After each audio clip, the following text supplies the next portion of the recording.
ఒక conductor 10th class చదువుకొని ఉన్నారు ఆయన. నేను ఆయన డిస్క్రిమినేట్ చేయడం నా ఉద్దేశమే కాదు.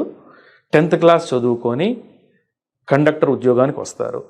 మేము అడ్వకేట్లుగా 39,454 మంది ఉన్నాం స్టేట్లో మొత్తం.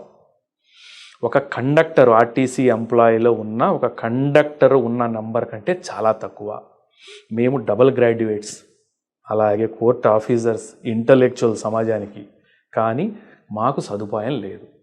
దీనికి ప్రభుత్వం అనేది అవకాశం ఉంది తీసుకోవడానికి. ప్రభుత్వం అనేది 39,454 మందికి ఎలాగైతే ఒక గవర్నమెంట్ ఎంప్లాయీకి ఇన్సూరెన్స్ పాలసీ వాళ్ళకి ఫెసిలిటీ వచ్చిందో అడ్వకేట్కి కూడా అలాగా వచ్చేటట్టుగా కృషి చేయాలి. ఎలాగా ఈ మాట మాట్లాడినప్పుడు అవునండి ఆర్టీసీ ఎంప్లాయీ దగ్గర నెల నెల కట్ చేసుకుంటారు డబ్బులు, 250 రూపాయలు, 350 రూపాయలు. అరే మా వెల్ఫేర్ 20 రూపాయల నుంచి 250 రూపాయలు చేసాం మేము మొన్న. ఏ చిన్న అడ్వకేట్ అయినా నెలకు 2 వకాలతులు వేస్తారు, 250 రూపాయలు వేస్తారు. ఒకటి మీకు, ఒకటి మాకు. తప్పే ఉంది? ఒకటి బార్ కౌన్సిల్ తీసుకోండి, ఒకటి మా కోసం ఉపయోగించండి. చాలా చిన్న విషయం కదా. చేస్తే మేము కూడా వెళ్ళి మంచి కేర్ హాస్పిటల్లోనో, కిమ్స్లోనో, నిమ్స్లోనో ఎక్కడో చోట మేము కూడా క్యాష్లెస్గా ఫెసిలిటీ అవైల్ చేసుకోవడానికి అవకాశం ఉంది కదా.